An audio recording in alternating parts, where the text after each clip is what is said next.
moto dari Nusantara yang gemah ripah lo jinawi karto toto raharjo ini akan terbentuk, Pak. Masalahnya orang itu sudah kehilangan pakem, Pak. Kalaupun dia memegang pakem, kadang-kadang untuk kesombongan diri. Karena saya sudah memegang pakem ini, jadi gampang untuk menyalahkan orang lain.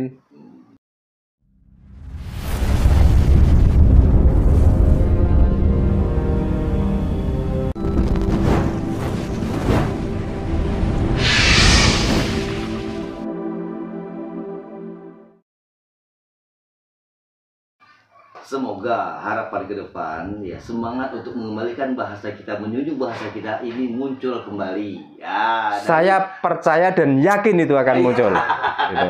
Karena kelihatannya orang-orang sekarang itu kebingungan untuk mengikuti ajaran dari luar, akhirnya pada kembali ke ajaran leluhur dan kembali ke bahasanya masing-masing. Contohnya gini, Pak, ada salah satu desa di Desa Tembelang di Jombang, Pak. Itu yang dulunya karena menganut ajaran dari luar, bercocok tanam atau apa ya sudah, karena di situ sudah nggak memikirkan kehidupan selain manusia.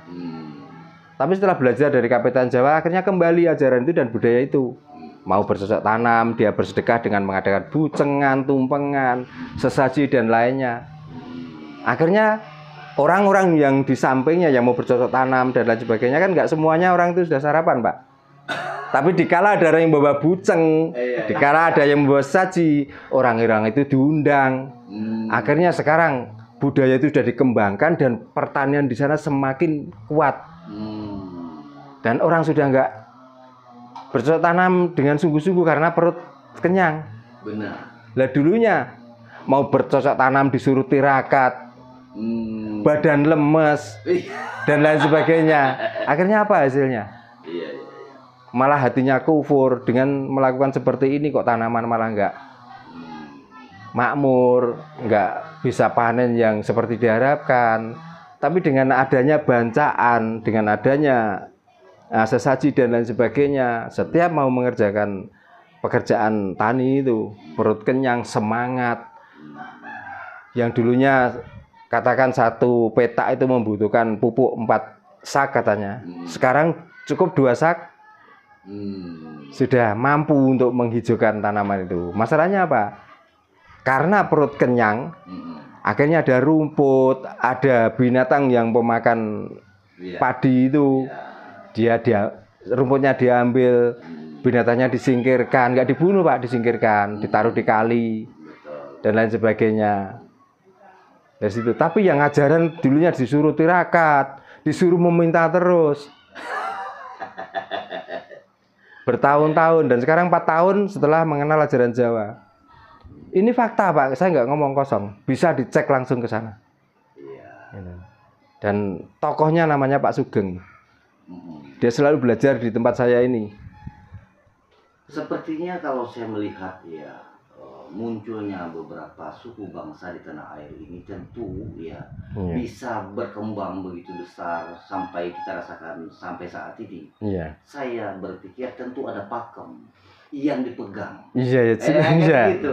Kalau tidak ada pakem yang pegang erat, itu tentu sudah berantakan sejak awal. Ya dari awal kan? Maka Nusantara pun nggak mungkin terbentuk. Nah kan gitu. Andai kata hari ini ya pakem-pakem yang dari berbagai macam suku bangsa itu kembali mereka memegangnya masing-masing. Kan gitu. Saya rasa indah sekali. Ya di samping indah, moto dari Nusantara yang gemah ripah lo jinawi karto toto raharjo ini akan terbentuk, Pak. Masalahnya orang itu sudah kehilangan pakem, Pak. Kalaupun dia memegang pakem, kadang-kadang untuk kesombongan diri. Karena saya sudah memegang pakem ini, jadi gampang untuk menyalahkan orang lain. Gitu loh. Ada yang memegang pakem, tapi akhirnya jadi peramal. Ini masalahnya. Ya karena orang Nusantara itu diakui nggak diakui, Pak. Otaknya sudah terjajah loh, Pak. Otomatis. Makanya saya sering ngomong, kalau zaman penjajah Belanda, Jepang waktu itu, yang dimusuhi itu fisik. Lah penjajah gaya baru yang dimusuhi itu otak, Pak. Kita didogma, kita didoktrin. Kita kelihatannya hidup tapi mati otak kita, Pak. Gitu loh. Bahkan sampai yang namanya setan saja itu diajak memusuhi. Karena yang saya tadi omongkan tentang sesaji, tentang bancaan, itu kan seolah katanya memberi makan setan. Nah, kalaupun itu memberi makan setan, kan betapa indahnya hati orang-orang Nusantara. Bahkan makhluknya Tuhan yang namanya setan kita membantu memberi makan. Apalagi manusia sama manusia. Kan ajaran yang luar biasa sebenarnya. Betul sekali. Bahkan pernah terlintas di pikiran saya. Karena saya dari Sumatera, saya otomatis mengenang atau kenal dengan kata Sriwijaya. Nah kan gitu. Nah Sriwijaya dulu itu terbentuknya suatu kerajaan itu adalah kesepakatan dari beberapa orang pada waktu itu. Itu pikir saya. Setiap kesepakatan pasti ujungnya membaikkan untuk semua yang sepakat tadi kan gitu Pak. Iya betul ya. Kan gitu. Nah sehingga semakin tumbuh ya, akhirnya dengan keberadaan Sriwijaya ini kan merasa diuntungkan. Nah kan gitu. Nah dengan diuntungkan akan tumbuh semakin besar. Tetapi ketika sudah ada pengganggunya, yang sudah pengen untung sendiri, kan gitu Pak ya, pelan-pelan ya akan hancur. Sampai akhir ini hampir tidak bisa yang bicara utuh tentang Sriwijaya. Nggak bisa. Ya kan gitu. Nah harapan ke depan supaya bagaimana pakem-pakem ini kembali dihidupkan, yang dimana saling menghidupi. Karena setiap yang hidup itu tentunya tugasnya adalah menghidupkan. Kan gitu. Biar sama-sama hidup. Kan begitu Pak. Semoga saja kan. Ya harus, jangan semoga Pak. Oh harus itu, harus.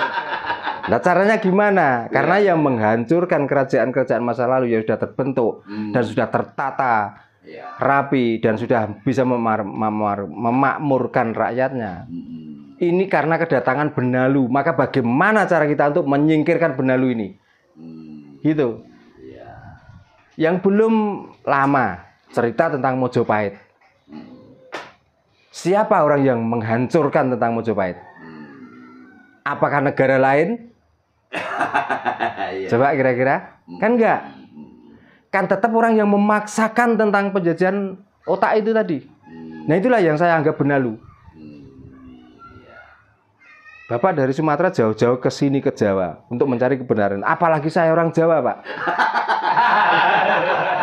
Tetap saya bagaimana caranya benalu-benalu ini segera hengkang dari sini dan tidak merusak tatanan di Nusantara ini.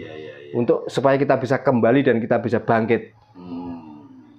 Dan kita bisa menunjukkan bahwa ini loh jati diri orang Nusantara. Gitu. Jadi kita harus bisa menunjukkan ke dunia. Sebenarnya kita itu nggak kurang apa-apa, Pak. Tentang ilmu, tentang teknologi, tentang agama, itu semuanya ada di sini. Nah sayangnya kita sudah dihancurkan oleh benalu-benalu itu, Pak. Gitu loh. Makanya kalau orang Nusantara masih terima dia dihinggapi benalu, ya rasakan sebentar lagi kamu akan mati. Mati pun mati gagar namanya. Gitu. Jadi kita harus berani mengatakan bahwa yang benar itu benar, yang salah itu salah. Kita nggak harus ngikut terus. Kalau situ ngomong benar kita anggap benar, itu ngomong salah kita ngikuti, itu adalah salah. Jangan begitu. Kita hidup di negara kita sendiri kok. Kalau nggak kita, nunggu siapa lagi yang mau membangkitkan kebangkitan Nusantara ini loh. Makanya saya sudah ngomong, apapun konsekuensinya dan apapun resikonya, sekali saya Jawa tetap Jawa. Saya nggak mau dikalahkan. Gitu. Sekali Nusantara tetap Nusantara. Gitu. Pahlawan kita terdahulu rela mati demi Nusantara kok. Nah kita yang sudah menikmati Nusantara ini kok nggak berani berkorban itu loh. Malah berkorban untuk negara lain. Coba bayangkan. Seandainya hasil dari Nusantara ini nggak tiap tahun itu dibawa keluar. Tiap bulan ya sekarang. Mungkin sudah bisa loh. Satu nyawa itu digaji berapa sudah bisa loh. Coba. Karena masih dogma dari benalu itu tetap rusak. Ya silakan, ini benalu-benalu kalau mendengarkan atau melihat konten ini marah silakan. Kalau kamu punya rasa berarti kamu itu waras. Iya, iya. Tapi kalau nggak punya rasa, berarti bener kamu itu penganut umat. Artinya edan. Gitu. Kebelum bahasa Jawanya. Bahasa Jawanya, ya. Kebelum, Pak. Iya. Jadi setiap bahasa itu tentu mengandung maksud dan tujuan. Tujuan masing-masing. Iya. Gitu. Tapi karena bahasa umat itu juga dibawa ke sini, makanya saya mengartikan juga orang edan. Iya. Begitu. Bahasa sini gitu kok, umat itu edan kok. Umat itu kadang orang sakit kronis kambuh itu ya umat. Orang yang agak sendeng tambah parah itu juga umat. Ngamuk itu juga umat. Nah, untuk memudahkan mengartikan bahasa umat itu ya bahasa edan itulah yang benar. Sebetulnya bahasa ini adalah salah satu kekayaan intelektual bangsa kita. Ya, lalu, ratusan suku bangsa ini yang mempunyai bahasa. Alangkah kaya kita ini ya, luar biasa dibanding negara-negara lain. Coba orang luar itu kalau membicarakan tentang nasi, kalau bahasa Inggrisnya, betul. Res. Ya. Padi, res. Juga. Ya. Nasi yang sudah res. Basi, juga res. Nah, tadi yang saya bicarakan, coba. Yang masih ada pohonnya dan masih ada daunnya dinamakan padi. Betul. Yang sudah diambil bijinya saja dinamakan gabah. Kalau sudah dikupas kulitnya, beras. Dimasak namanya nasi. Atau sego. Coba. Nah, itu nggak perlu pakai kata ini dari kosakata ini menjadi ini, nggak perlu. Orang kalau sudah bicara sego sudah tahu. Betul. Berarti padinya sudah dimasak. Gitu. Dimasak pun sedikit tambah air namanya liwet. Kebanyakan air namanya bubur. Nah, itulah. Jadi kalau saya renungkan kembali ya dengan bangsa kita ini terdiri dari berbagai macam suku bangsa ini ya.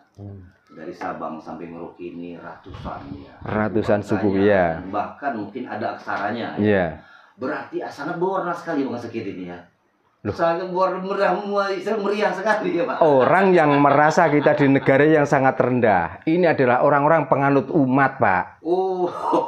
Masih kembalinya ke situ. Ya itu tadi, karena otaknya sudah terjajah itu tadi. Maka kita tuh merasa bodoh, kita tuh merasa rendah. Kita tuh merasa nggak punya bahasa yang indah kecuali bahasa imporan. Itu adalah orang-orang yang umat itu tadi loh. Kalau orang waras Nusantara, kita tuh bangga, Pak. Coba lah. Kita itu nggak perlu ke sawah, nggak perlu ke kebun. Kita datang ke hutan. Di sana ada buah-buahan yang liar, namanya conroman. Itu kalau kita ambil, kita makan, di samping manisnya dan asamnya, itu menyegarkan badan. Itu sudah diteliti, conroman itu bisa mengobati jantung, paru-paru, sangat luar biasa. Itu yang tidak terawat, Pak, apalagi yang terawat, namanya padi, Pak. Coba, kita lu mau mencari apa lagi? Kalau negara orang-orang umat itu yang diagung-agungkan, kalau di sana sudah kelaparan nggak punya uang, mau ngerikiti batu kira-kira. Coba, air saja begitu mahalnya di sana. Lah kalau di sini mau minum sampai nggak kuat berdiri bisa kok. Nggak usah beli. Tapi kenapa tega-teganya orang Nusantara sendiri itu merendahkan martabatnya sendiri di hadapan orang asing? Coba. Jadi mungkin ya ini berkemungkinan menurut apa yang saya teliti dari pikiran saya. Memang ini peran dari cerita ini sebetulnya luar biasa sekali.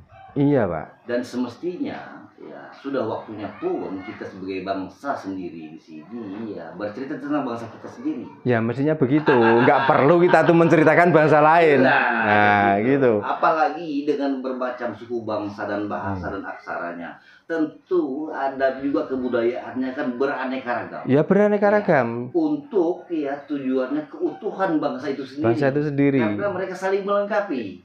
Luar biasa. Lah, makanya. Coba tuh, kalau kita itu membicarakan tentang orang luar, mungkin yang dibicarakan tentang perjalanan dan kekuatannya. Kekuatan pun itu kekuatan perang, Pak. Lah kalau di sini, yang namanya Patih Gajah Mada, Nusantara yang beratus-ratus pulau, berribu-ribu budaya, beribu-ribu tradisi bisa disatukan menjadi satu dengan Sumpah Palapanya. Iya. Tapi orang-orang yang sudah di dalamnya Sumpah Palapa itu dan sudah di dalamnya persatuan dan kesatuan itu, pernahkah mengenang jasa Patih Gajah Mada? Dengan berdirinya Kerajaan Kediri, Iya. Prabu Sriwijaya, Prabu Jayabaya. Iya. Ada berapa sumbangsih dari Prabu Jayabaya sehingga berdirinya Nusantara dan aturan-aturan di Nusantara. Yang sampai saat sekarang, sampai saat ini kita masih menikmati jasa-jasa beliau. Iya. Hanya berapa orang yang mengenang itu? Apalagi orang-orang yang lagi umat itu, sedikit pun nggak pernah diajari dan untuk mengenang jasa-jasa Prabu Jayabaya.